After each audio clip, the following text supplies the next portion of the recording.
Y damos paso con esto a la segunda ponencia, el profesor Eduardo Maura, al cual paso a presentar. Licenciado en Sociología y Filosofía en los años 2003 y 2006 respectivamente por la Universidad Complutense de Madrid, donde también obtiene el título de doctor en 2011 con la tesis Crítica inmanente, alegoría y mito, la teoría crítica del joven Walter Benjamin, 1916-1929, dirigida por el doctor Pablo López Álvarez. Entre sus temas de investigación destacan la teoría crítica, particularmente Adorno, Benjamin, Pollock y Neumann, la filosofía política y la filosofía social, así como la sociología urbana, filosofía de los espacios sociales, y la teoría y crítica de la industria cultural, filosofía del arte, sobre los que ha publicado numerosos artículos. También participa activamente en congresos y seminarios, tanto a nivel nacional como internacional. Actualmente ejerce como profesor de grado y posgrado en esta facultad. Como es de rigor, gracias por la presentación y por la invitación, sobre todo, y particularmente a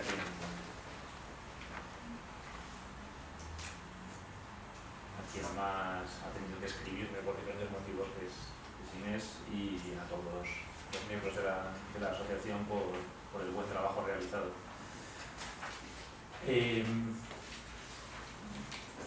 De cara a hacerme cargo del encargo que se me hizo, el de que nos ocupáramos hoy de los procesos de subjetivación, he pensado que podría ser una buena idea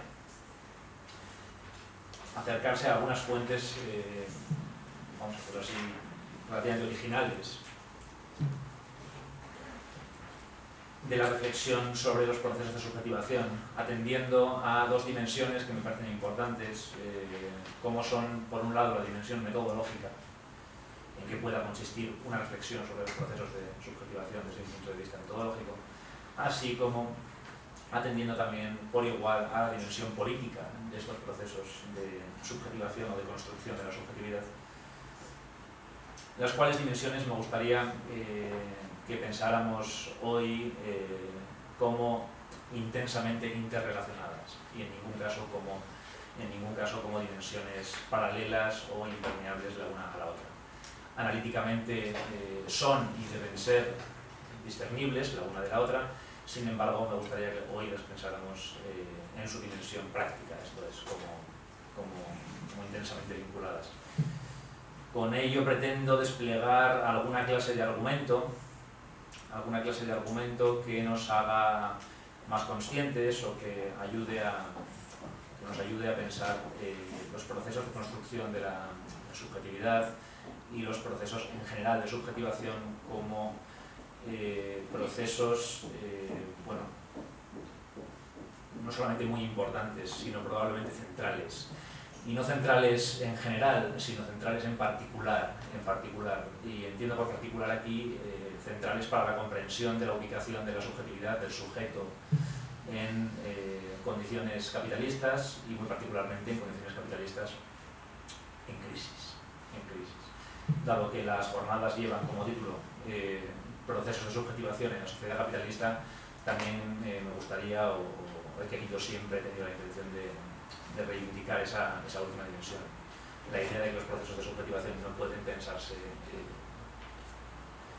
de manera indeterminada, sino social e históricamente incardinada en este caso en un contexto capitalista que insisto, no es uno cualquiera, sino un contexto de crisis económica y extraeconómica. Bien, esta es mi intención. Para ello apelaré a algunos referentes, muy particularmente a Hegel y a Durkheim, de quienes se han repartido algunas citas que quizás no sea necesario utilizar, pero que creo que es útil que tengamos en consideración, quizás no ahora, aunque algunas sí me gustaría que leyéramos juntos, quizás no ahora, sino más adelante, cuando tengáis la oportunidad de pensar en estas cuestiones y tengáis la oportunidad de releerlas o de leerlas por primera vez. Bien, comienzo. Es llamativa y bien conocida por todas las personas que habitamos de una manera u otra el espacio filosófico, el campo de la filosofía, la proliferación en las últimas décadas de numerosos diagnósticos de amplio espectro sobre el sistema capitalista, sobre las consecuencias del modo de regulación así llamado neoliberal, y en general sobre la necesidad de pensar las transformaciones de la movilidad social y las transformaciones en los procesos de individualización de los estilos de vida y de las conductas. Individualización, la cual es concebida muchas veces por diversos enfoques críticos como individualización ella misma represiva de las conductas y de los comportamientos intersubjetivos. Marcas teóricas que son bien conocidas responden a este perfil, por ejemplo, sociedad del riesgo, sociedad de las sensaciones, sociedad de la información, sociedad del conocimiento. Y también, desde un punto de vista quizás más crítico y menos proclive a esquivar la palabra capitalismo, algunas reflexiones también vinculadas con estas marcas teóricas que he mencionado anteriormente, como son las teorías críticas que hablan de yoes expresivos, de la modernidad tardía como espacio del yo expresivo, las sociedades de control, por supuesto, clásicas también de la reflexión crítica sobre la subjetividad, así como el también llamado por algunos nuevo espíritu del capitalismo. Todas estas propuestas son desiguales naturalmente, pero algunas de ellas, muy particularmente estas últimas que he señalado como potencialmente más críticas, todas ellas pertenecen a algo parecido a un peligroso altermercado competitivo de opciones críticas de interpretación, mercado alternativo, en el que, a través de o a partir de diferentes rasgos concretos de la vida social se van señalando de manera abstracta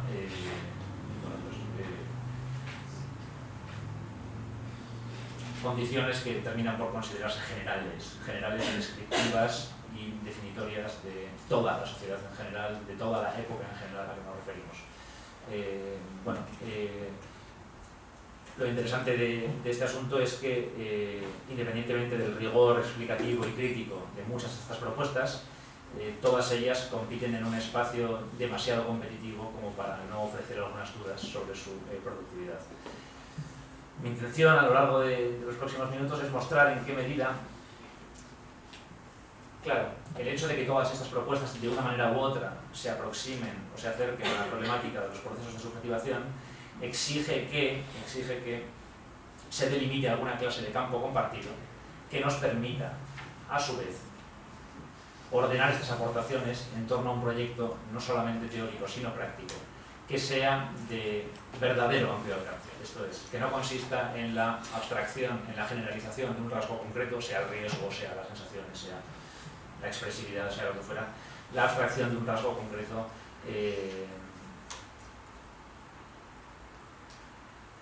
claro, que por muy decisivo o por muy significativo de una época que sea, no deja de ser una abstracción. Me interesaría, por tanto, recuperar alguna clase de campo compartido entre ellas, no elegir, no orientar la investigación hacia uno de estos rasgos, sino pensar un campo compartido en el que todas estas propuestas sean productivas y que sean productivas además de una manera conflictiva, de una manera que verdaderamente nos permita pensar los procesos de subjetivación como altamente complejos. Creo que este campo compartido no existe.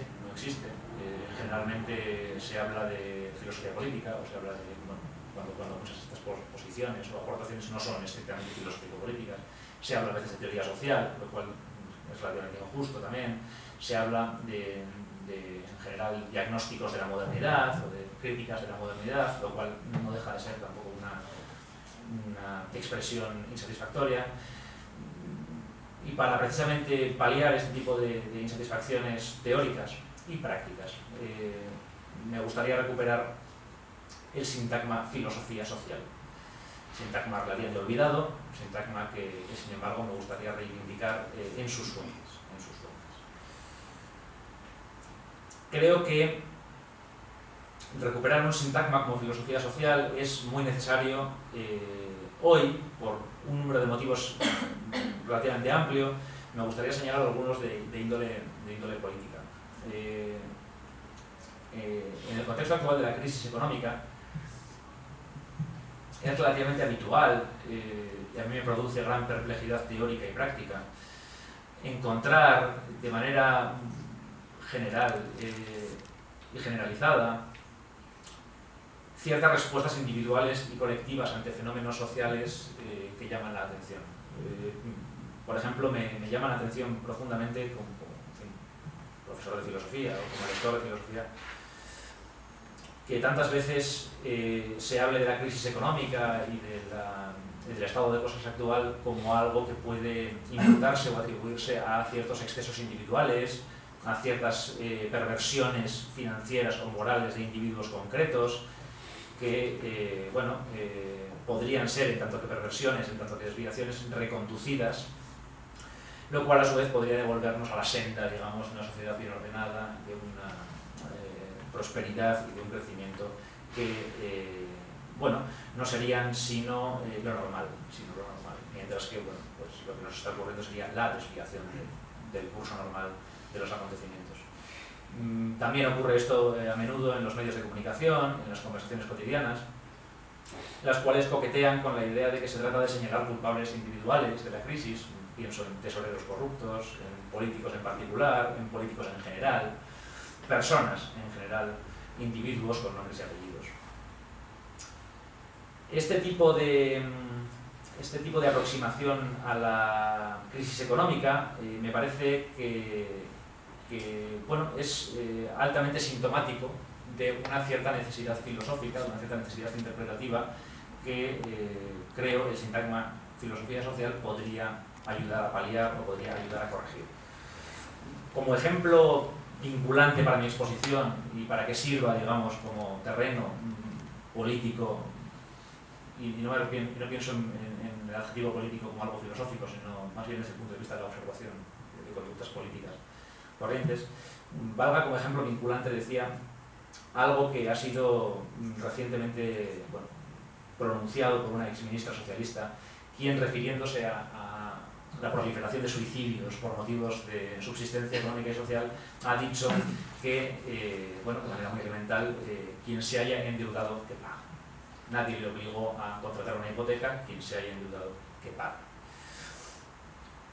Como si quien se hipoteca en una sociedad material y sentimentalmente construida a partir del boom de la construcción y del crédito fácil, lo hiciera, según parece, desprovisto de toda conexión estructural con la propiedad de la vivienda, desprovista de todo condicionamiento social con la cultura de la propiedad de la vivienda y, por tanto, fuera posible decir que se hipotecó libremente de esta manera un tanto gruesa. Luego tendría que ser, naturalmente, en este esquema de pensamiento, responsable directo o directa, en este caso de esta persona, de sus acciones. En esta secuencia argumental podría llegar a pensarse que, claro, sí, se hipotecó libremente y luego, ha decidido levantar la mano sobre sí misma. Podría pensarse tanto la decisión de contratar una hipoteca como la decisión de suicidarse como igualmente libres, lo cual suele servir como excusa, por cierto. Estoy pensando en una conversación en un bar de Madrid que escuché hace no demasiado tiempo, lo cual suele servir como excusa para criticar la mediocridad general, el seguidismo de algunas personas que no fueron capaces de ver que no era tan buena idea contratar esa hipoteca y que, pese a todo, decidieron hacerlo, lo cual suele significar, en última instancia y en resumen, una excusa estupenda para cargar las tintas sobre la responsabilidad individual, es decir, para plantear un problema manifiestamente suprapersonal, como es el de la estructura del crédito hipotecario en un país, en términos estrictamente individuales. Naturalmente, nadie le obligó a conceder una hipoteca, sin embargo la contrató. Términos que pretenden además reivindicar el principio de autonomía y el principio de responsabilidad individuales, los cuales principios de autonomía y de responsabilidad terminan por convertirse de alguna manera en imperativos autoritarios. Este vínculo entre responsabilidad individual y autoridad, y autoritarismo, realmente, ha sido señalado por muchísimos teóricos de la subjetividad contemporáneos. Pueden leerse algunas reflexiones interesantes sobre esta cuestión en El nuevo espíritu del capitalismo, de Luc Boltanski. Y entre nosotros también lo han hecho autores como Francisco Vázquez o José Antonio Zamora.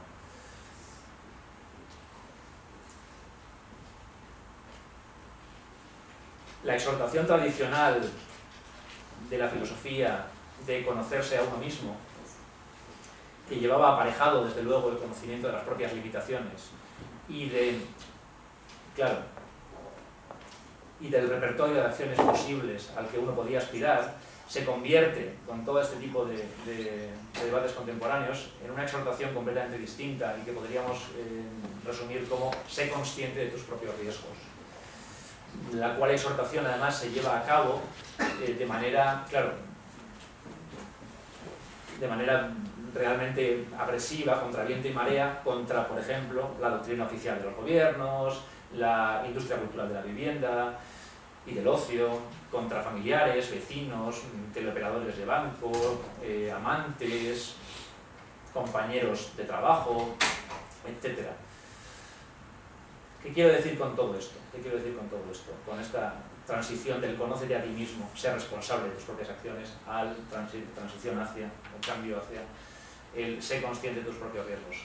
Quiero decir que creo que este es un problema que solo puede analizarse en tanto que proceso de subjetivación y que exige una atención verdaderamente crucial a los procesos de subjetivación, los cuales explican o ayudan a explicar algunas de las cosas que sin embargo se están explicando en los medios de comunicación y en las conversaciones cotidianas desde un punto de vista meramente individual. Presupuesto de mi intervención, por tanto, son las implicaciones prácticas que tienen los procesos de subjetivación. Implicaciones prácticas. La intención, por mi parte, de recuperar el sintagma filosofía social tiene también que ver, en gran medida, con una doble preocupación. Metodológicamente, porque el individualismo imperante en los diagnósticos y explicaciones de la crisis, tanto desde el punto de vista general como desde el punto de vista particular, porque el individualismo imperante en estas explicaciones, tiene muchísimo que ver con una mala comprensión de los procesos de subjetivación en las sociedades capitalistas. Hace falta, creo, malinterpretar mucho, desconocer mucho los procesos de subjetivación para poder hacer una interpretación individualista en términos de responsabilidad individual de algo como una crisis, de algo como una estructura hipotecaria, de algo como, en fin, un suicidio. Es obvio que la subjetividad como fuerza productiva es un factor determinante del sistema capitalista y también de su crisis. Pero creo que es importante recordar, o es importante reivindicar, que este enfoque, pese a ser una investigación sobre la subjetividad, no puede ser una investigación que se haga desde el punto de vista, que se lleve a cabo desde un punto de vista individualista metodológico. Luego explicaré a qué me refiero con esto. Políticamente, el individualismo, la atribución de responsabilidades individuales o la búsqueda de culpables, impide, en segundo lugar, el acceso a, relaciones sociales más estructurales y más estructurantes que son bastante más interesantes que las acciones individuales de unas u otras personas, sean de izquierdas, de derechas o de lo que fueran. Son más interesantes en gran medida porque explican procesos que no pueden ser entendidos, no pueden ser aproximados, no pueden ser abordados desde un punto de vista individualista. Por ejemplo, la dimensión social que tiene la crisis económica, la dimensión política que tiene la crisis económica, desde el punto de vista, por ejemplo, de cómo se rellena un procedimiento democrático vaciado durante la crisis, o resulta que ahora con el tema de la crisis ya no existe una amenaza ecológica constitutiva del modo de producción capitalista. Pienso también en procesos de precarización constitutiva que en última instancia no se pueden analizar desde un punto de vista individualista. Creo que el sintagma filosofía social permite pensar una aproximación diferente a estos mismos problemas. Y creo que es tarea de la filosofía social hacerse cargo de estos problemas, de explicar algo como la proliferación de suicidios, de explicar algo como que estemos pensando la crisis económica en términos de responsabilidad individual. Me parece que esta es una tarea de la filosofía y en particular de la filosofía social que deberíamos tener más presente y que me gustaría reivindicar hoy. ¿Qué es relevante de todo lo que he dicho, que no es sino el marco de mi exposición? ¿Qué es relevante de lo que he dicho hasta ahora para la filosofía social? lo relevante es...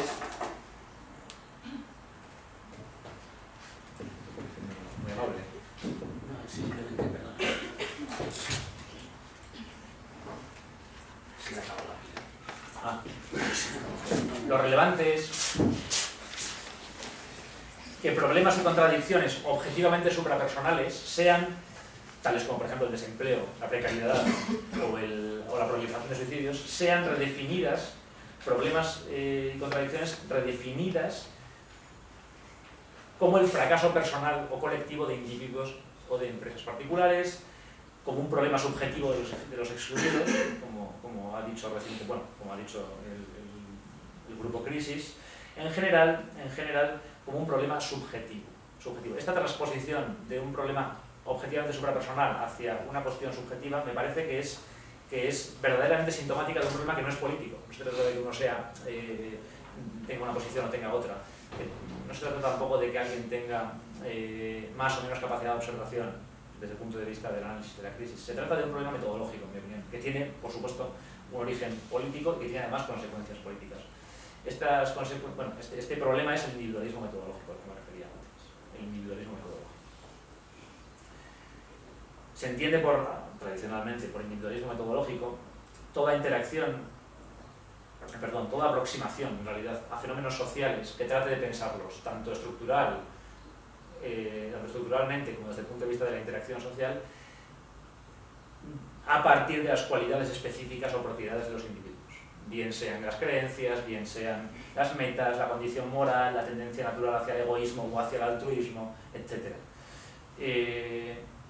En el marco del individualismo metodológico hay dos teorías fundamentales. Las teorías de la elección racional, que defienden que el individuo es un organizador perfectamente egoísta de recursos y que tiende a la maximización del beneficio privado.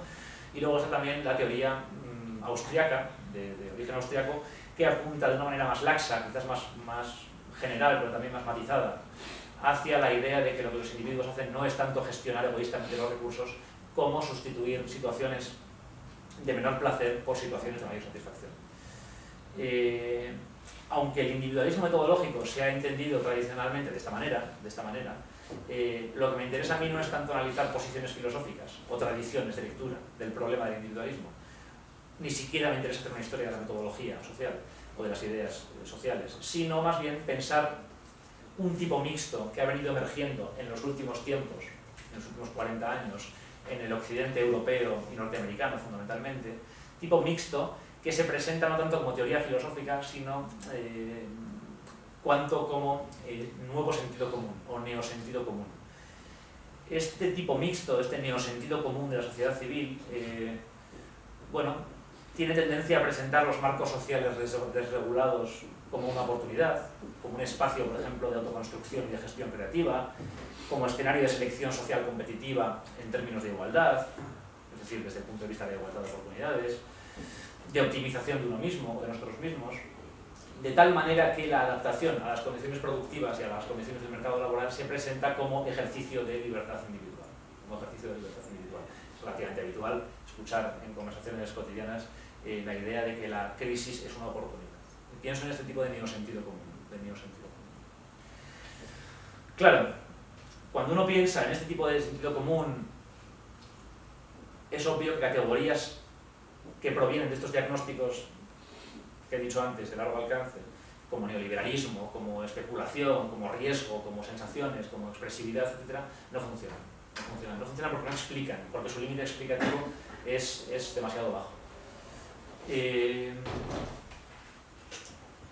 No explican y tampoco ayudan a comprender las causas, sino más bien a interpretar de manera más o menos sugerente los efectos. Por otra parte, si nos vamos a diagnósticos individualistas, nos vamos a chocar siempre con una aproximación que es tendencialmente moral o moralizante. La idea, de nuevo, de que es una cuestión de avaricia, de corrupción, de ambición o, como suele decirse habitualmente, de crisis de valores.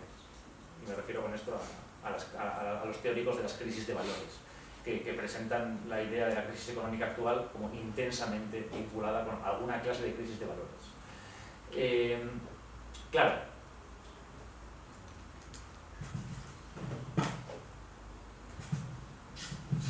de una manera u otra,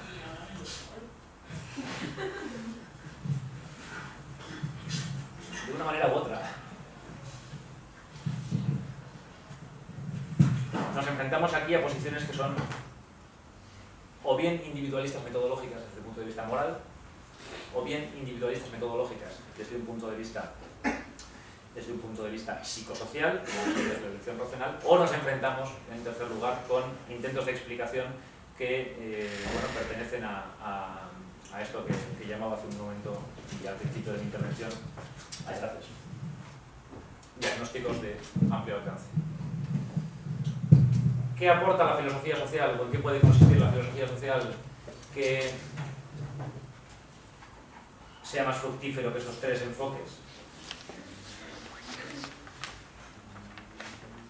Mucho, me parece, y para ello introduzco brevemente el sintagma y presento quizás, aunque no creo que sea necesario, la primera cita del griego.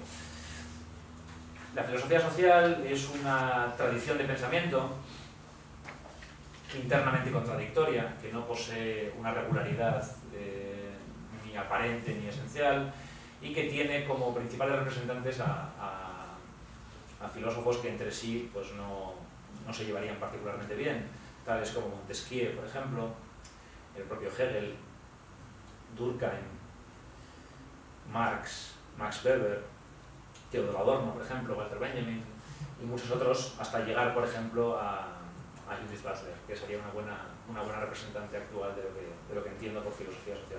Que puede parecer sorprendente ubicar a Butler y a Montesquieu en el mismo eje o en la misma secuencia, creo que tiene alguna clase de sentido metodológico, el cual podría aclarar quizás en el turno de debate.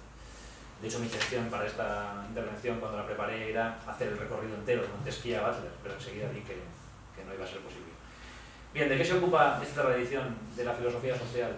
Se ocupa fundamentalmente de la interacción y de la cultura material de los seres humanos, del derecho, del Estado, de la cultura, del régimen de prácticas sociales, de la economía, de la moral, de la determinación de fines colectivos si fuera procedente, etc. Y sin embargo, pese a ocuparse de todas estas cosas, no coincide ni con la teoría kantiana del derecho, ni con la teoría del arte, ni con la teoría de la religión kantianas, ni tampoco con la ciencia social tal como se entiende tradicionalmente en el siglo de su nacimiento, en el siglo XIX, esto es, en constante analogía con las ciencias naturales.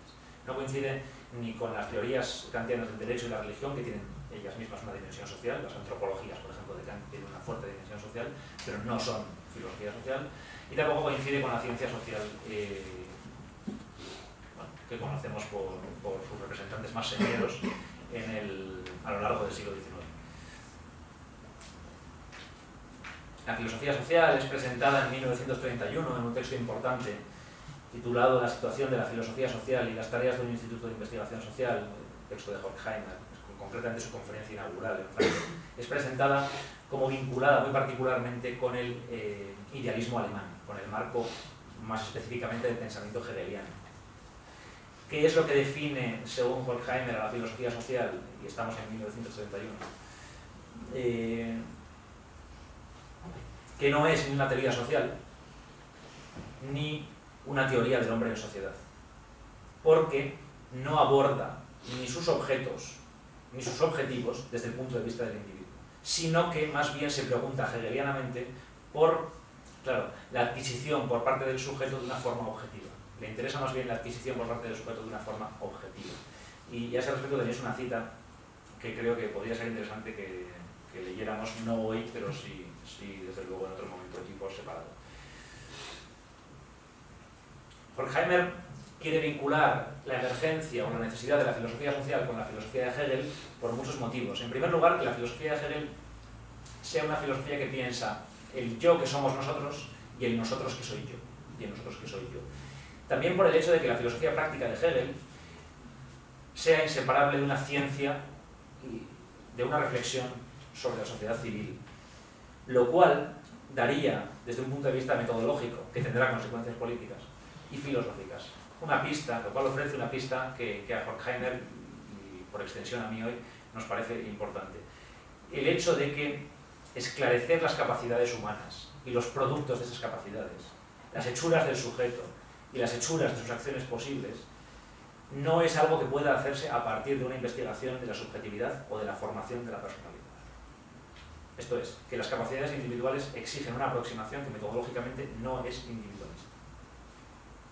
Hegel es un auténtico maestro a la hora de presentar las consecuencias individuales de causas que no son ellas mismas individuales, sino suprapersonales. Y es también un maestro a la hora de mostrar en qué medida interactúan y se determinan mutuamente aspectos subjetivos y aspectos objetivos. Y es en ese sentido que a Horkheimer le interesa vincular la filosofía social no tanto con la tradición de Montesquieu como con la de Hegel, no tanto con la tradición kantiana como con la hegeliana, en general con el idealismo alemán. De cara a ilustrar esta raigambre hegeliana de la filosofía social, lo cual equivale en mi exposición a decir, de cara a mostrar la raigambre hegeliana de la investigación o de las investigaciones críticas sobre los procesos de subjetivación, he preparado una cita que es la número 2 del pliego y que me gustaría leer y comentar muy brevemente. Dice Hegel, en el parágrafo 238 de la filosofía del derecho, las siguientes palabras. En un primer momento es la familia la totalidad sustancial a la que corresponde la previsión de este aspecto particular del individuo. Se refiere a la participación del individuo de la riqueza general, tanto respecto de los medios y habilidades necesarios para poder adquirir parte de la riqueza general, como respecto de su subsistencia y mantenimiento en caso de incapacidad. Pero la sociedad civil arranca al individuo de estos lazos, aleja a sus miembros y los reconoce como personas independientes, sustituye la naturaleza inorgánica exterior y la tierra paterna, en la que el individuo tenía su subsistencia, por la suya propia, y somete a la totalidad misma de la familia a su dependencia. Aquí viene lo importante. A la dependencia de la contingencia. Somete a la totalidad de la familia y a todos sus miembros, por supuesto, a la dependencia de la contingencia. De este modo, el individuo ha devenido hijo de la sociedad civil, que tiene exigencias con él del mismo modo que él tiene derechos sobre ella. Este devenir hijo de la sociedad civil es algo así como la escena originaria de la construcción social de la subjetividad. Es algo así como la escena originaria de las investigaciones sobre la construcción social de la subjetividad. ¿Qué es lo que nos importa de Hegel? Que trata de pensar la contingencia como algo estrictamente necesario y que trata de pensar la realización del fin egoísta como algo que, lejos de convertirse en una lucha contra lo general o contra los demás, lo que hace es más bien, pese a responder a un interés egoísta, fundar un sistema de dependencia multilateral. Lo cual Hegel muestra maravillosamente bien en la cita tercera, que es breve y que leo a continuación para que entendamos a qué se refiere. Dice Hegel, a propósito de este problema de lo particular y lo universal, y de cómo, insisto, lo particular no se enfrenta a lo universal, sino que más bien funda con él y a partir de él un sistema de dependencias, un sistema que llamaría Hegel de necesidades, cuya satisfacción, por supuesto, pese a que esas necesidades puedan ser necesarias y contingentes, básicas y no tan básicas, cuya satisfacción, decía, es ella misma contingente, no está garantizada. Dice Hegel lo siguiente, me parece verdaderamente notable. En la sociedad civil, cada uno es un fin para sí mismo, y todos los demás no son nada para él. Pero sin relación con los demás no puede alcanzar sus fines. Los otros son, por tanto, medios para el fin de un individuo particular. Pero el fin particular se da en la relación con otros, la forma de la universalidad, y se satisface al satisfacer al mismo tiempo el bienestar de los demás. Algo así como no es posible satisfacer mi propio bienestar si no es, voluntario o involuntariamente, posible satisfacer el bienestar de las otras personas. Mi bienestar y el de las demás personas están vinculados más allá de mis capacidades y más allá de mis deseos. La particularidad, dice Hegel, limitada por la universalidad, es la única medida por la que cada particularidad promueve su bienestar. Es la única medida por la que cada particularidad promueve su bienestar. ¿Qué es la clave aquí? ¿Y qué es lo que verdaderamente me interesa desde el punto de vista de la construcción social de la subjetividad? La idea de que Hegel, metodológicamente, se presenta aquí como campeón del anti-individualismo. Porque ya no se trata de pensar si el individuo es egoísta por naturaleza o altruista por naturaleza. Ya no se trata de pensar si hay una cierta disposición de la especie humana hacia el egoísmo o hacia el altruismo. Ni se trata de hacer una especie de, fenomenología de los comportamientos individuales que permita pensar si es mayoritariamente altruista la raza humana o si es mayoritariamente egoísta. Se trata todo lo contrario de todo lo contrario, de pensar el sistema de dependencias multilaterales que la particularidad funda, le guste o no, al intentar satisfacer sus necesidades. Y esto es lo que verdaderamente le importa a Hegel y lo que lo convierte, insisto, en un campeón del anti-individualismo metodológico. Lo que Hegel está señalando en realidad es cómo la reflexión sobre la particularidad, la reflexión sobre la subjetividad, en condiciones de contingencia, las cuales condiciones de contingencia se sabe por la fecha en la que fue redactada la filosofía del derecho de Hegel, a la que pertenecen estas citas, 1820-21, la cual contingencia se refiere a los procesos de formación de las sociedades capitalistas modernas. La reflexión sobre la particularidad, decía, requiere de un presupuesto elemental, y es que, claro, no se puede concebir al individuo si no es como, claro, algo que ha devenido inexorablemente hijo de la sociedad civil, en la cual, sociedad civil, la contingencia no es algo contingente, sino una forma de necesidad, una necesidad, como cualquier otra, solo que contingente. Luego, para entender algo así como la subjetividad, o la particularidad, o los comportamientos individuales, o, en general, la subjetivación, a lo que hay que apelar, hacia lo que hay que orientarse, no es una reflexión sobre la libertad individual, sino todo lo contrario, una reflexión sobre la necesidad. Me interesa mucho la idea de que la reflexión sobre la particularidad y sobre el individuo en Hegel no sea una reflexión sobre sus capacidades en el vacío o sobre sus herramientas productivas, sino una reflexión sobre la necesidad de su condición social, que es lo único que permite explicar tal cosa como la particularidad, tal cosa como el egoísmo, tal cosa como que existan individuos, Esta necesidad de la contingencia no es algo sobrevenido, no es algo contextual, no es el paisaje en el que el individuo opera, es algo constitutivo. Y Hegel se da cuenta perfectamente de que es algo constitutivo.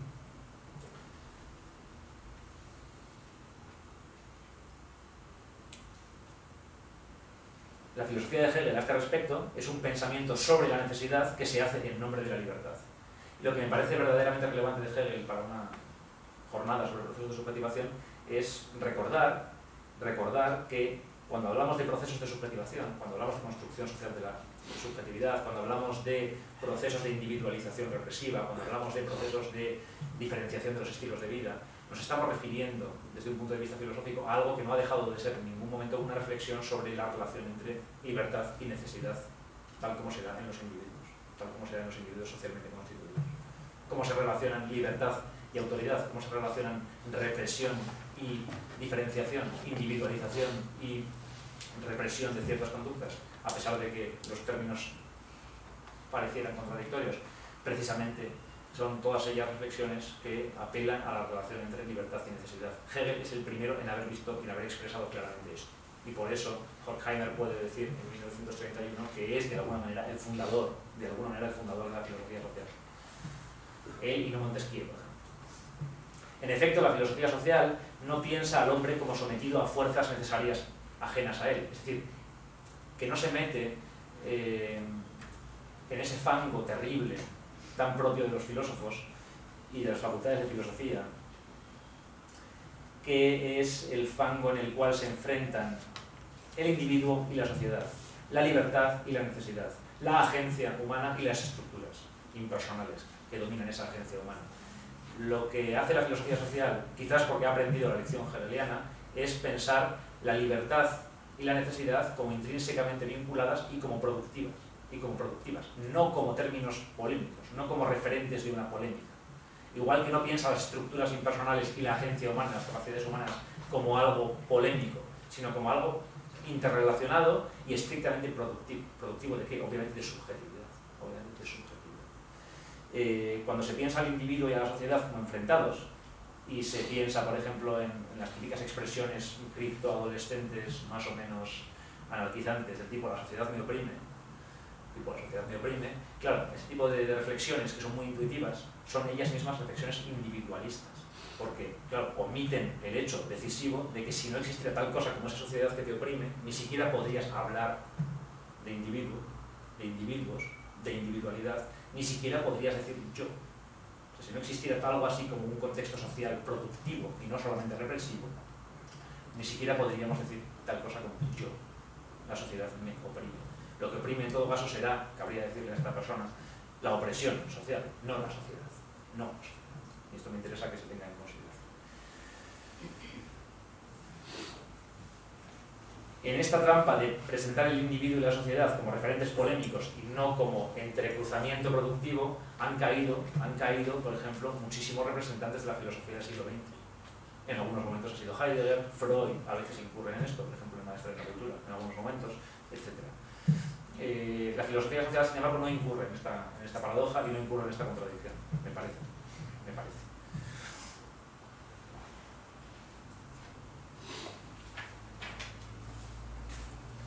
Volvamos por un instante a la cuestión de quien se ha endeudado que pague, porque es en el fondo de lo que se trata también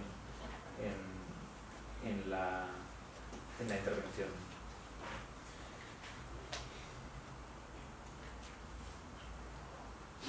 Cuando una ministra socialista o exministra socialista es capaz de decir si se endeudó, que pague, nadie le obligó a firmar una hipoteca, lo que se está, claro, en este diagnóstico desatendiendo o no teniendo en consideración son, claro, que los repertorios de acciones posibles, que las acciones posibles, que los cursos de acción en la sociedad civil no son pensables sin sus factores correspondientes de necesidad. Allí donde hegelianamente esta necesidad se presenta no como algo inapelable, sino como contingencia.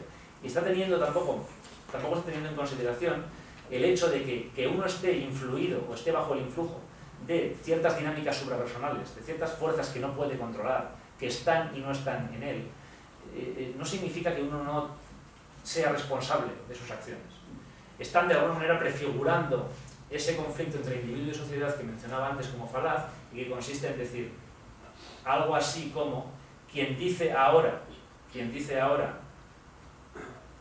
que quiere entregar en dación en pago su vivienda, cuando en realidad la decisión fue una decisión libremente tomada, es decir, la decisión de contratar la hipoteca, quien está ahora defendiendo la dación en pago, por ejemplo, lo que está haciendo es eludir responsabilidades. Para poder llegar a este argumento según el cual defender la dación en pago es necesario eludir responsabilidades, claro, hace falta incurrir en lo que he llamado antes principio del individualismo metodológico. El cual individualismo solo es capaz de pensar la libertad como algo relativamente indeterminado y abstracto, como algo en el vacío, algo que en cuanto es de alguna manera determinado por un factor suprapersonal, se convierte ya en una mera excusa. Esto es, el individualista metodológico piensa que todo aquel que remite a las estructuras sociales problemas que le afectan personalmente, lo que está haciendo es eludir responsabilidades. Moralmente se está mostrando como una persona irresponsable. Bien, creo que este argumento no lo hacen las personas que tengan una posición política determinada hacia la dación en pago. Lo hacen personas que cubren todo el espectro político y que cubren diferentes generaciones y que cubren diferentes procedencias sociales y que de alguna manera no están incurriendo en un problema moral o en una falta de visión moral o en una miopía ética, sino más bien en un argumento, claro, cuyo principal defecto es el individualismo metodológico. ¿Con esto qué ocurre? Que falsificamos, teniendo buena intención, o queriendo ser responsables, o queriendo apelar a la responsabilidad y a la excelencia, falsificamos el principio de responsabilidad individual, el cual no se da en el vacío, naturalmente, sino que se da recíprocamente en contextos, claro, socialmente productivos, y también estamos falsificando de alguna manera, o malinterpretando, o desfigurando el principio de responsabilidad, perdón, la idea de libertad, el principio de responsabilidad tanto como la idea de libertad. Que existan hechos sociales ajenos a la mera existencia individual significa simplemente, en el contexto de la dación en pago, al que me refería ahora como ejemplo fundamental de mi intervención, significa pensar simplemente que uno no puede pensar la libertad de contratar una hipoteca en España, esa libertad, como desvinculada del ciclo expansivo del capitalismo hispano, por ejemplo, el cual contexto es el mismo productor de una cierta relación con las hipotecas y con la propiedad de la vivienda que es específica y social de un cierto entorno, en este caso geoeconómico. De tal manera que, claro, podría decirse que los factores productivos de subjetividad propietaria de vivienda son tan importantes o más que la responsabilidad individual, que la acción individual, que la decisión individual de contratar una hipoteca a la hora de explicar lo que está pasando hoy. A la hora de explicar lo que está pasando hoy. Pero no porque uno quiera decir, no, los individuos no funcionan como agentes, los individuos son aplastados sistemáticamente por estructuras que no conocen, no lo saben pero lo hacen, etc. No desde un punto de vista maximalista o catastrofista que impida pensar o que quiera negar la existencia del libre albedrío, sino todo lo contrario. Como un pensamiento que lo que quiere es reivindicar el libre albedrío, o mejor dicho, la libertad humana, en un contexto en el que esta libertad no puede pensarse si no es como siendo libertad de quienes, como nosotras, somos hijos de la sociedad civil. Hemos devenido hijos de la sociedad civil, como personas que, por muy egoístas particularmente que podamos ser, no podemos ser egoístas si no es en un sistema de dependencias multilateral. Cuando alguien plantea en un debate cotidiano, en una conversación cotidiana, el problema, por ejemplo, de las hipotecas y dice personalidad A, es que todo el mundo compraba casas, hay que entenderlo. Y otra persona, la persona B, responde, ya, pero ¿y qué más da eso? Es que porque todo el mundo lo haga tengo que hacerlo yo. ¿Acaso alguien, de nuevo insisto en este argumento que me parece crucial, filosóficamente crucial, ¿acaso alguien le ha puesto una pistola en la cabeza a la hora de contratar su hipoteca? ¿Acaso alguien le obligó a contratar una hipoteca? Ese debate estoy seguro de que todos lo hemos escuchado o lo hemos mantenido alguna vez, sin excepción. O lo hemos escuchado o lo hemos mantenido, me da igual. Para entender ese debate, si queremos entender ese debate, desde un punto de vista filosófico, creo que nuestro hombre es precisamente Hegel. Y es Hegel quien nos ayuda a entender este debate perfectamente y a entender qué está en juego en este debate. En este debate hay en juego dos posiciones metodológicas.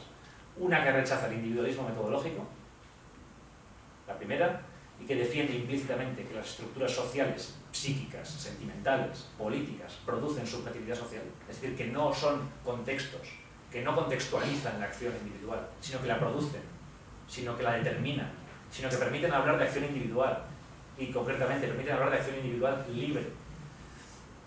Y otra, que defiende posiciones individualistas metodológicas, que defiende el principio de responsabilidad y de libertad en el vacío relativo, y que entiende la dimensión social y las estructuras sociales como algo que simplemente constituye el paisaje de la acción individual, algo así como el escenario de la acción individual, que entiende en última instancia a la sociedad desde un punto de vista dramatúrgico, es decir, como escenario en el que los actores interpretan un papel libremente escogido, se supone.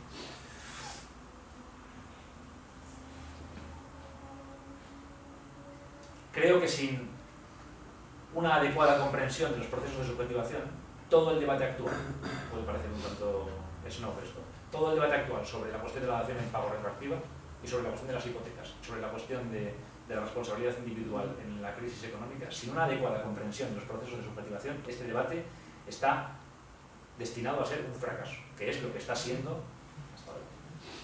Bueno, y seguirá siendo a partir de mañana. Y creo que Hegel permite entender en ese sentido variables que son filosóficamente relevantes, tanto desde un punto de vista metodológico como desde un punto de vista práctico. Y a esto me refería con el entrecruzamiento entre dimensión metodológica y dimensión política. Sin embargo, sería justo reconocer, y creo que me estoy pasando el tiempo ya,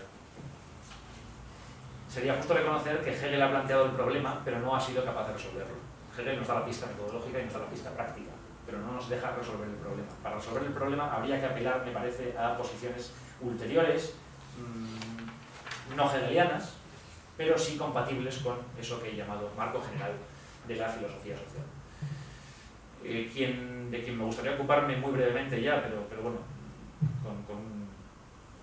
con toda la devoción que cabe en mí, de quien me gustaría ocuparme es de Emile Durkheim. Emile Durkheim, persona relativamente poco transitada en las facultades de filosofía, es, bueno, uno de los así llamados padres fundadores de la ciencia social moderna, de la sociología, y que, bueno, pues tiene como principal interés para la investigación o para la intervención que tenía pensado realizar y que, bueno, creo que tiene cierto interés para la cuestión de los procesos de subjetivación. Es una persona que ha intentado aislar precisamente desde un punto de vista metodológico algunos problemas políticos y económicos y presentarlos como problemas de la ciencia social y no como problemas de la filosofía política o de la economía política. La gran obsesión de Durkheim es, claro, la nueva ciencia necesita un objeto definido. No puede haber una ciencia social renovada, una ciencia social que no sea dependiente de alguna manera de las metafísicas anteriores si no sabemos que tenemos que estudiar cuál es nuestro objeto de estudio.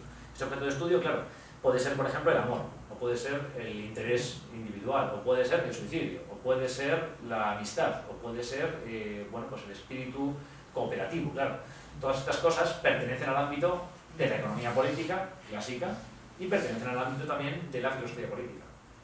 La idea de Durkheim es obsesivamente, en un momento dado de su vida, alrededor de los años 80 del siglo XIX, delimitar el campo de objetos que son específicos de la ciencia social.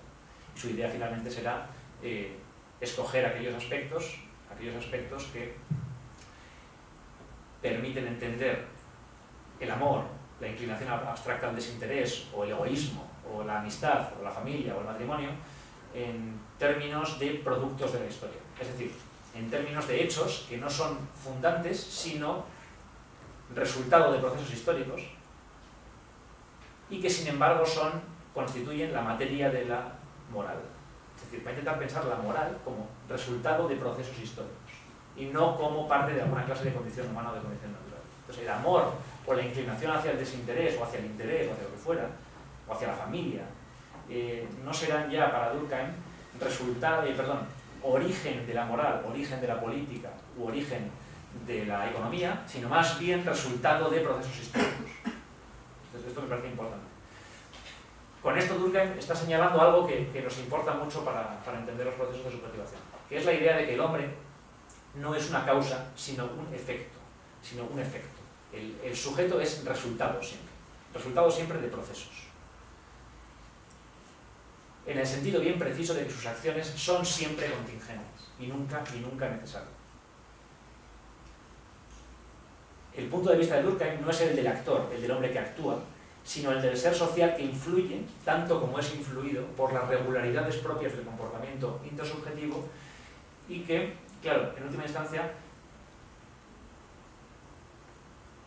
obligan a pensar todo lo que kantianamente se había venido llamando a priori como una categoría no solo no trascendental, sino como una categoría social. Dicho de otra manera, al reconocer la subjetividad como resultado y no como causa, la subjetividad como resultado y no como origen, lo que Durkheim está tratando de hacer de alguna manera es de traducir las categorías kantianas en categorías sociales. El espacio y el tiempo, digamos, de la estética trascendental kantiana se presentan ahora como categorías sociales, partiendo de la inspiración de Montesquieu, quien había llamado a esto mismo espíritu general. Montesquieu llama espíritu general a esas fuerzas sociales, diría Durkheim, pero no Montesquieu, a esas fuerzas que determinan necesariamente, gobiernan, dice Montesquieu, la contingencia de los hombres. Y que pese a no ser ellas mismas políticas, pese a no ser fuerzas políticas o fuerzas abiertas, socialmente explícitas, sin embargo, sí señalan el ámbito en el que es posible la interacción, el ámbito en el que es posible la libertad, el ámbito en el que es posible la sociedad. Montesquieu piensa aquellos factores, y piensa también, por ejemplo, en el clima, por ejemplo, famosamente, aquellos factores que gobiernan la contingencia de los hombres. Claro, con esto Montesquieu y Durkheim, particularmente Durkheim, lo que están haciendo es prolongar esa idea hegeliana que hemos mostrado antes, según la cual, claro, analizar un proceso de subjetivación no consiste en una reflexión sobre las capacidades humanas, sino sobre la necesidad. No en una reflexión sobre la libertad, sino sobre la necesidad. O como diría Durkheim mismo, no una reflexión sobre el qué de lo político o el qué de la naturaleza humana, el qué de lo humano, tanto como, por el contrario, una reflexión sobre el cómo de lo social. Lo que le interesa a Durkheim ya no es la naturaleza humana. No es definir si el hombre es libre por naturaleza o es esclavo por naturaleza de sus de fuerzas suprapersonales, sino lo que le interesa es definir el cómo de lo social, cómo se dan estas relaciones.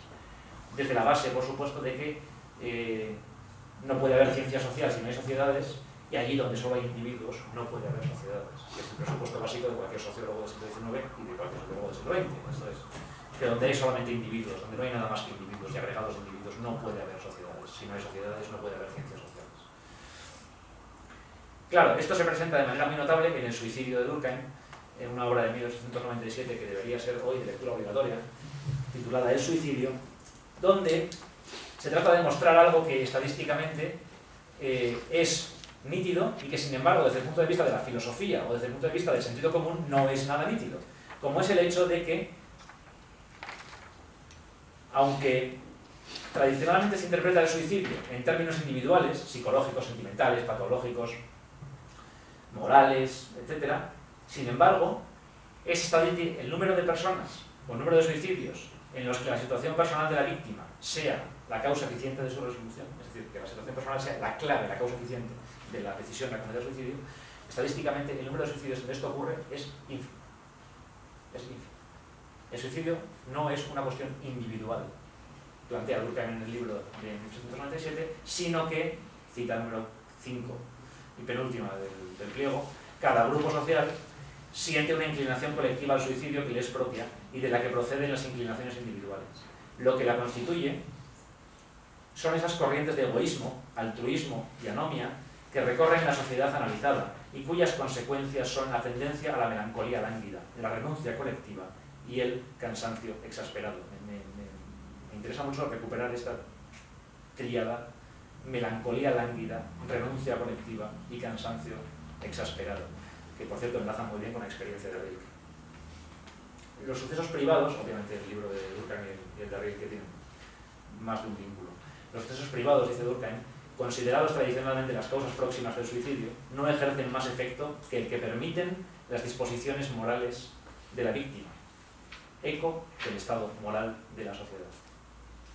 O dicho de otra manera, que para un positivista como Durkheim, pero un positivista reflexivo y filosóficamente exigente, la dimensión moral es inseparable de las fuerzas sociales.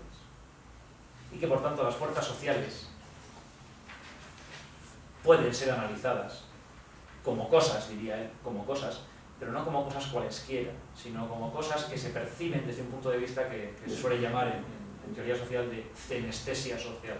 Cenestesia social es ese conjunto vago de sensaciones que no provienen de los sentidos, sino de los órganos internos y que le ayudan a uno a percibir su cuerpo, pero no sus órganos por separado. Es una cierta percepción de la corporalidad que no viene de los sentidos externos, sino de los sentidos internos.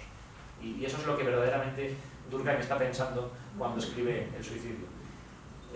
Cómo verdaderamente las verdaderas causas del suicidio no son personales, individuales, sino sociales. Sin embargo, es imposible sentir esas causas sociales desde un punto de vista o de manera directa. Se hace solamente a partir de este principio de cenestesia social, de vaga sensación, vaga impresión del propio cuerpo. Claro, ¿qué nos enseña Durkheim? Que las fuerzas sociales que impactan sobre los individuos lo hacen de manera contingente. Que no hay tal cosa como una estructura inapelable, que no hay tal cosa como una fuerza suprapersonal que aplaste la individualidad. Que las fuerzas sociales se presentan en los individuos, están y no están en los individuos. Y que estas fuerzas sociales están en cada individuo de manera diferente. Y en eso consiste la ciencia social, en explicar eso. Y esto afecta por igual al suicidio y a cualesquiera otras formas de construcción de la subjetividad social. Por ejemplo, la religión. Afecta exactamente por igual. Luego, cuando la persona B dice hace falta ser borrego para comprar una hipoteca que uno no podía permitirse, claro, en realidad está incurriendo en un error que es me atrevería a decir metodológico, Creo que desde un punto de vista refinado, tanto filosófica como sociológicamente, es perfectamente compatible reconocer la existencia de una cierta subjetivación proclive hacia la propiedad de la vivienda y hacer compatible esta subjetivación con este proceso de subjetivación con la libertad y la responsabilidad individual, tanto en el momento de comprar esa vivienda como a la hora de reclamar la dación en pago retroactivo. Cuando se dice hace falta ser borrego, cuando se critica la masificación, cuando se critica el seguidismo o cuando se critica la proliferación de hombres masa, como hace la crítica conservadora de la cultura, claro, lo que se omite es que lo que existen son contingentes manifestaciones individuales de fuerzas suprapersonales, las cuales fuerzas suprapersonales, insisto, son tan constituyentes como constituidas, son ellas mismas resultado y producen ellas mismas efectos, es decir, son causa y son resultado al mismo tiempo. De tal manera que, metodológicamente, cuando uno discute sobre desahucios, estaría dispuesto a defender hoy que es metodológicamente insostenible, independientemente de la posición política que uno tenga, que quien hoy reclama algo en materia de hipotecas esté eludiendo responsabilidades. ¿Qué quiero decir con esto? Simplemente que la filosofía social y la filosofía en general tendría que intervenir a la hora de, o tendría que ayudarnos a pensar la esterilidad de estos debates.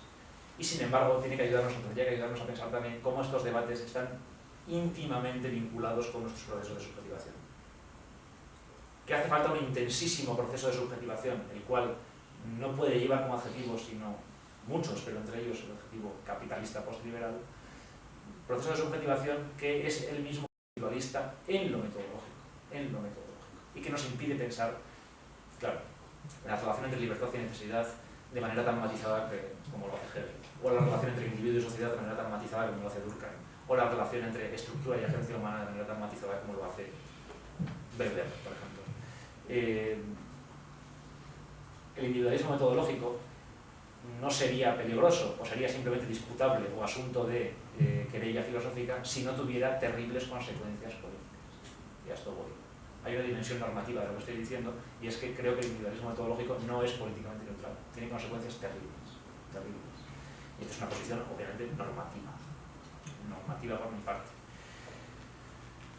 Por último, ya termino, aunque no pienso que Durkheim, porque, insisto, mi intención original era recorrer el camino hacia, o hasta Butler, aunque no pienso que Durkheim sea la última palabra en filosofía social, ni en nada, realmente, sí creo que de él pueden aprenderse muchas cosas. Una de ellas me parece que es decisiva para el contexto actual, y me parece decisiva también para, bueno, en fin, comprender mejor estos debates sobre hipotecas que he mencionado como ejemplo. Se trata de la cita sexta, que leo rápidamente antes de concluir. Dice Durkheim en El suicidio: por lo pronto, no es cierto que la sociedad se componga solo de individuos, comprende también cosas materiales. Cosas materiales que desempeñan un papel importante en la vida común. Las cosas materiales pueden ser también relaciones sociales, por ejemplo, cualquier relación social que tenga fuerte carácter de realidad, por ejemplo, el trabajo. Comprende también la sociedad cosas materiales que desempeñan un papel importante en la vida común. El hecho social se materializa muchas veces hasta llegar a ser un elemento del mundo exterior. Por ejemplo, determinado tipo de arquitectura es un fenómeno social encarnado en las casas, en los edificios de todo tipo, que una vez construidos se convierten en realidades autónomas, independientes de los individuos. La vida social, que se ha cristalizado y fijado sobre soportes materiales, se exterioriza y actúa sobre nosotros desde fuera. Y lo verdaderamente fascinante de este asunto es, claro, de qué manera lo que está dentro de nosotros se exterioriza y lo que está fuera de nosotros es interiorizado en una relación que no es en ningún caso polémica, sino constitutiva de los elementos más básicos de la vida, tanto individual como colectiva, que es constitutiva de eso que llamamos sujeto, de eso que llamamos yo, de eso que llamamos acción libre, de eso que llamamos cursos de acción, de eso que llamamos acciones posibles.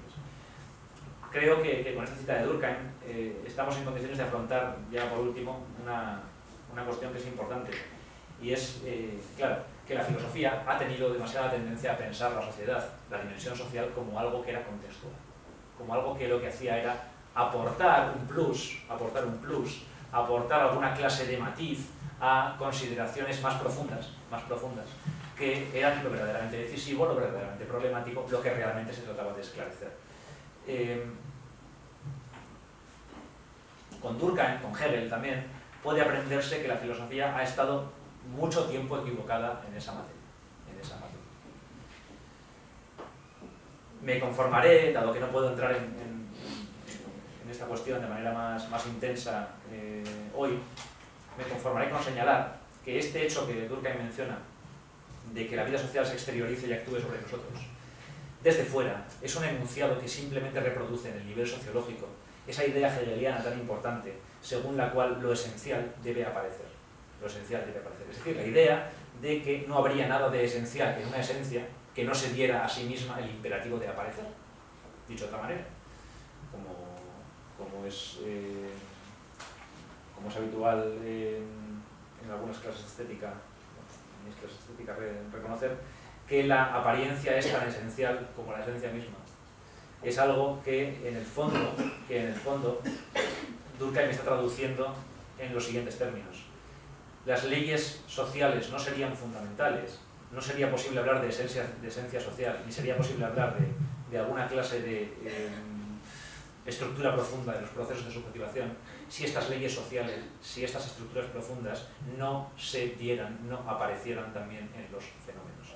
Durkheim y Hegel están hablando exactamente de lo mismo, de esta relación entre esencia y apariencia, entre fuerza y sujeto, entre libertad y necesidad.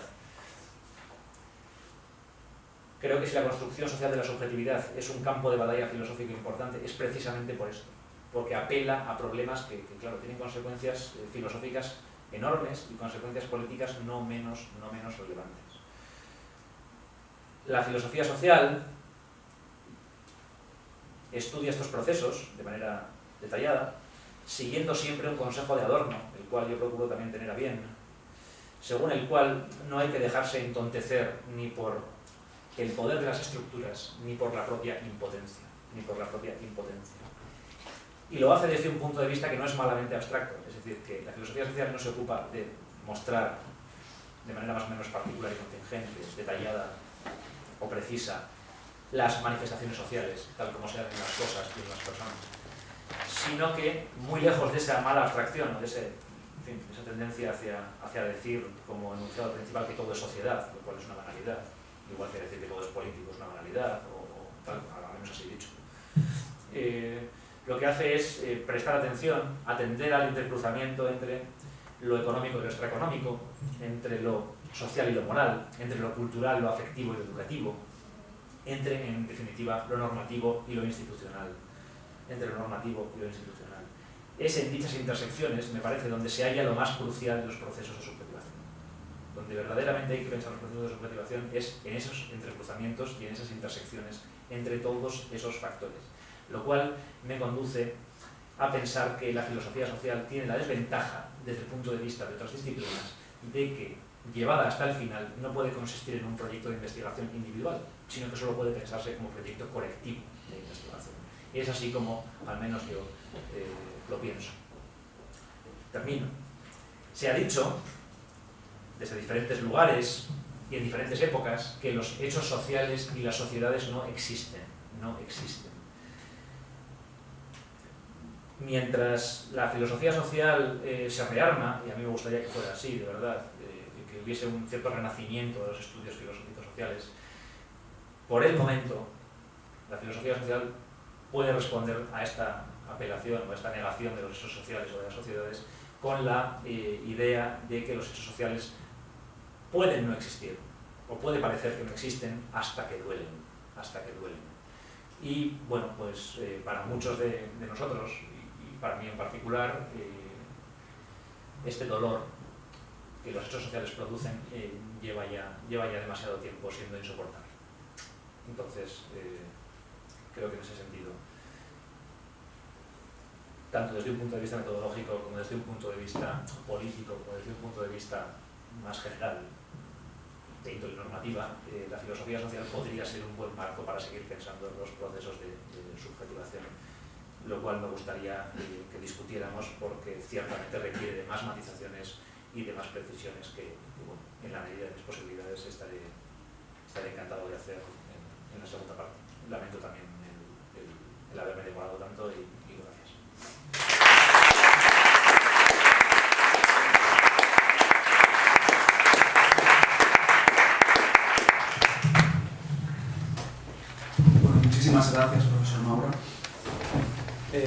Damos espacio al turno de preguntas.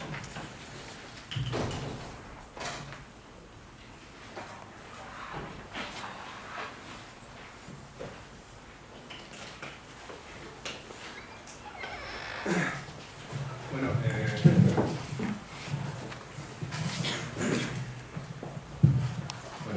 me ha parecido muy interesante tu conferencia y bueno, más que una pregunta era un comentario, ¿no? Que a raíz sobre todo lo que has explicado al principio, ¿no? De la problemática del individualismo metodológico, pues me ha recordado un trabajo que hice yo con otra gente y que va muy en la línea de ese diagnóstico que haces tú, ¿no? De decir, el individualismo metodológico es un mal diagnóstico, ¿no? O diagnosticar la situación social desde ahí nos lleva a eso, a la situación en la que estamos viviendo, que fue con el tema de, no sé si recordáis, hace 4 años que salió el término este de generación Nini. No sé, que ha tenido una corta vida por razones evidentes, ¿no? Pero durante el tiempo salió mucho en los periódicos, se hizo un programa de televisión incluso. Bueno, pues hicimos un análisis de eso y a raíz del programa de televisión sobre todo, y bueno, me ha sorprendido que el diagnóstico era muy parecido a lo que se ha señalado aquí, ¿no? Qué casualidad que surge un concepto como el de generación niña en una situación en la que hay 50% de paro juvenil, etcétera, etcétera, y que viene a ser a acotar la situación de paro en una franja de edad, ¿no? Porque decían, los jóvenes entre 18 y 24 años ni estudian ni trabajan, y lo mejor, ¿no? Ni tienen intención de hacerlo. Entonces ya estás ahí adjudicando una decisión individual a una situación que es estructural, y claro, como a partir de ahí simplemente de culpar a una serie de individuos dentro de una franja de edad, salvas el resto del sistema, ¿no? Que es la consecuencia que tiene, ¿no? El sistema funciona bien, son esta serie de individuos los que sus comportamientos individuales son negativos y están sufriendo las causas de su pereza, al fin y al cabo, ¿no? Porque si ni estudian ni trabajan ni tienen intención de hacerlo es por voluntad. Y bueno, simplemente señalar eso, que me ha llamado la atención que fuese por ahí lo que nosotros concluimos en su momento, y que se me ha parecido muy interesante eso, el cuestionar el individualismo metodológico dominante, y pues gracias.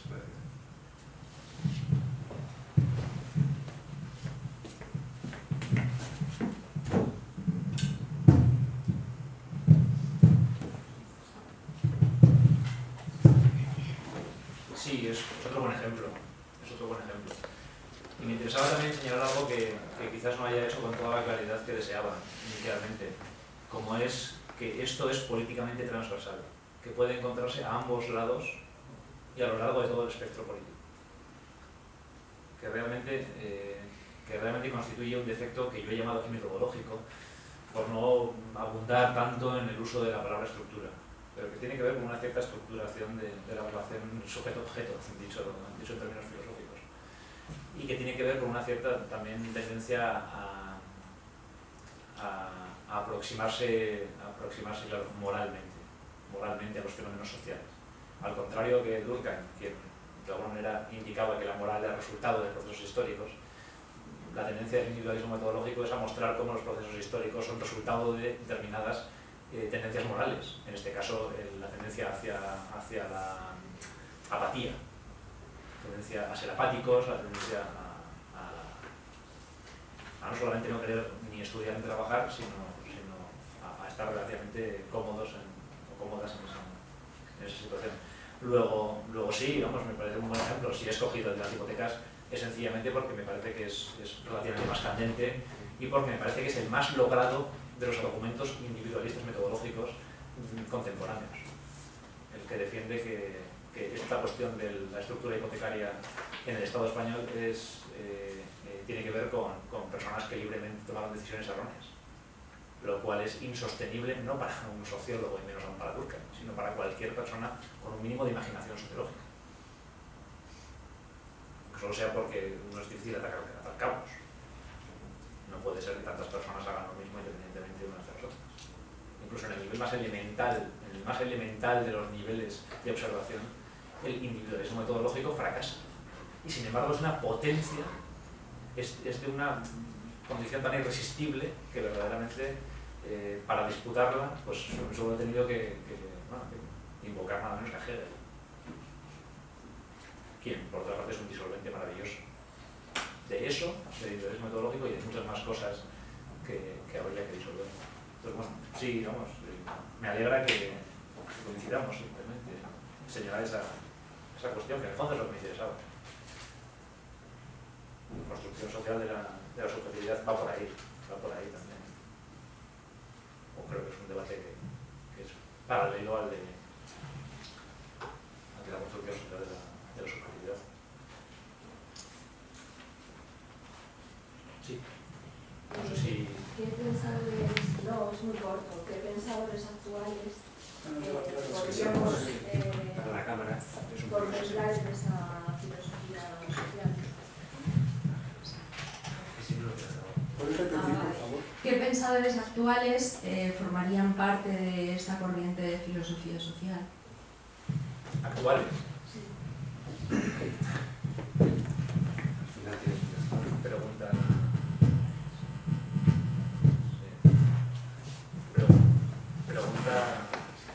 Buena pregunta.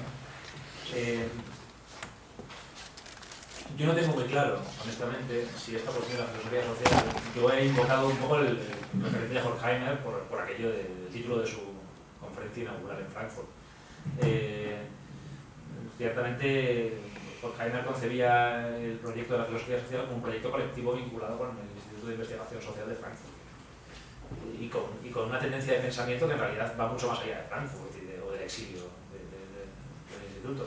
Pero hoy, claro, este proyecto colectivo seguiría todavía en esa fase relativamente inicial y estacionaria por el momento, fase de aislamiento, en el sentido de que hay personas que ofrecen diagnósticos interesantes y pistas muy fértiles y que pueden dotarnos incluso de algunos marcos de referencia utilísimos. He citado a Butler porque Butler tiene en su última etapa algunos textos sobre la interacción social que son verdaderamente memorables. Y si te interesa ya ni siquiera leer un texto, sino ver un vídeo, un documental, recientemente ha protagonizado un fragmento de un documental que se titula Vida examinada o Examined Life, donde recorre las calles de San Francisco con una persona que sufre de una enfermedad genética que impide el desarrollo muscular y óseo y que tiene que vivir en silla de ruedas, a pesar de que históricamente ha podido caminar, es decir, es una enfermedad degenerativa. Entonces pasean por San Francisco hablando de la cuestión de la interacción social. Creo que en esos 15 minutos de Butler, de quien yo no soy un seguidor teórico precisamente, pero en esos 15 minutos de Judith Butler hay más filosofía social que en muchos libros y en muchos tomos de sociología. Y en ese sentido, pues, pienso en ella, pienso también en algunos estudios críticos sobre el concepto de industria cultural contemporáneos, pienso también en aproximaciones muy variadas. No puedo darte una constelación de nombres, pero en gran medida porque la fase todavía es una fase muy inicial. De hecho, el sintagma filosofía social no se utiliza casi nunca. Ya no se utiliza casi nunca. Y cuando se hace, se confunde con teoría social. O se confunde con sociología, o se confunde, peor todavía, con sociología filosófica, que es una cosa que estuvo muy de moda en los años 70 y 80. Pero no tiene nada que ver con eso. Lo que no puedo es darte mucho más. Butler, sí, bueno. Podría pensar algún nombre más, pero es que no estoy muy seguro, entonces prefiero ser prudente. No quiero tener que arrepentirme de haber aconsejado algunas cosas.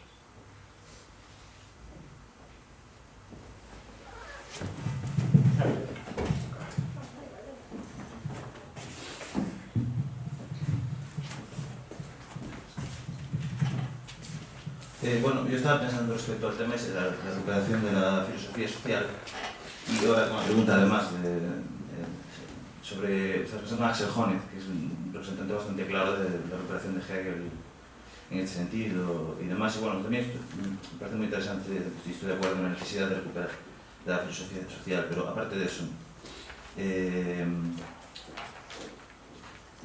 estaba pensando si en ese vínculo que estableces entre Hegel y Durkheim, no soslaya un poquito el dinamismo que tiene la teoría del conocimiento de Hegel, precisamente porque el estructuralismo de Durkheim es bastante estático, o menos así me parece. Incluso Hegel más materialista de la filosofía real, de la filosofía del derecho, incluso él acepta que existe una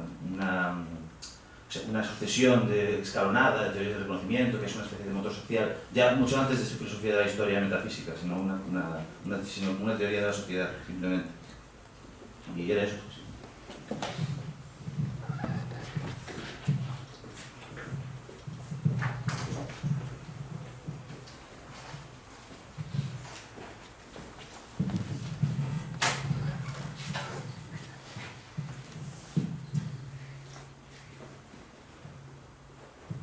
Otra buena pregunta. Efectivamente, cuando uno piensa las categorías estática social y dinámica social, clásicas por la parte de Comte y de la tradición del pensamiento social, claro, Hegel quedaría del lado de los teóricos de la dinámica social, a pesar de que no existe tal cosa como una teoría social hegeliana. Durkheim, es verdad, aunque tú lo has llamado estructuralista, cosa que yo diría no es, pertenecería más bien... funcionalista. Vale. Quedaría del lado de la estática social. Sin embargo, haría una precisión a este respecto, simplemente, solo una. Estoy de acuerdo en que en la exposición que yo he hecho hoy existe esa contradicción, esa fricción. Y habría que matizar algunas posiciones. Obviamente no es casual que exista una cierta tensión entre textos tan diferentes como el suicidio y la filosofía del derecho, obviamente. O sea, que yo he jugado también ahí a estilizar un poco las posiciones de Hegel y Durkheim, y lo he hecho además de manera deliberada. Creo que Durkheim, y esta es la precisión que quería hacer,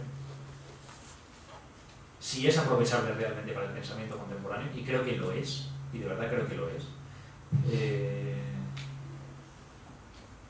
tanto como Freud, por ejemplo, tanto como Simmel, es porque, salvo en las reglas del método sociológico, texto de metodología de las ciencias sociales, que efectivamente cae del lado de la estática social, salvo en ese libro, en las investigaciones prácticas de Durkheim, en la investigación aplicada de Durkheim sobre el suicidio, sobre las formas elementales de la vida religiosa o sobre la división social del trabajo, en sus investigaciones particulares no hay un ápice, o si lo hay es responsabilidad de algunas decisiones metodológicas, no hay un ápice de estática social, sino todo lo contrario, una gran sensibilidad para la dinámica, una gran sensibilidad para el detalle, una gran sensibilidad para los claroscuros de la vida social, una gran sensibilidad para la construcción social de la subjetividad, precisamente.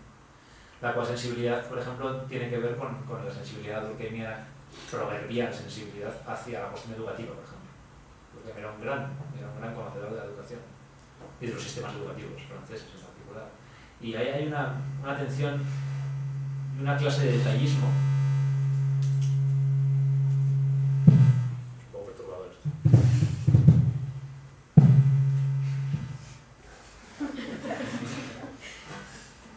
Mala mímesis. Hay un tipo de atención que me parece que no es ni funcionalista, ni estructuralista, ni nada parecido. Luego no se trataría tanto de reivindicar a Durkheim como de reivindicar algunos aspectos de las investigaciones durkheimianas que creo que hoy podrían darnos buenas pistas. Lo cual no dice que nada bueno de Durkheim, en el sentido de que diga, bueno, Durkheim es un referente por su brillantez, por su condición de clásico. Obviamente, las condiciones sociales en las que Durkheim investigó, que no dejan de ser las de Rilke, por otra parte, no son posibles hoy. Y esto para un teórico social, para un sociólogo, es fundamental. Lo que Durkheim ayuda a pensar, insisto, no en tanto que clásico, sino en tanto que sociólogo activo y refinado y filosóficamente exigente, es que en el campo filosófico no hemos sabido atender a la dimensión social y no hemos sabido considerar con el refinamiento adecuado a la dimensión social. Es más bien un recordatorio. Lo que Durkheim hace no es erigirse en algo así como líder metodológico de la filosofía social.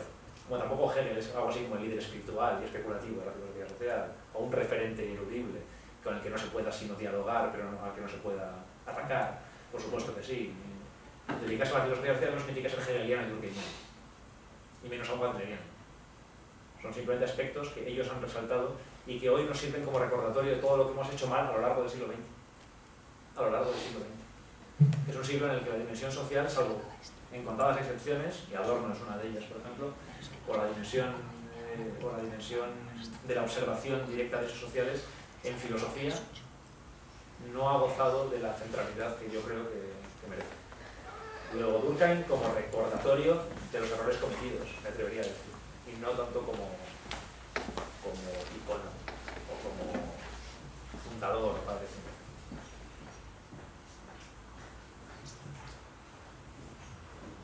Con eso evita uno tener que reconocer que la filosofía social es estructuralista, o funcionalista, o interaccionista, o lo que demonios fuera. Es una manera también de evitar ese tipo de debates sobre ismos, etiquetas, etc. La filosofía social es una manera de hacer filosofía, una praxis filosófica. Sí. Es una manera de una actividad filosófica.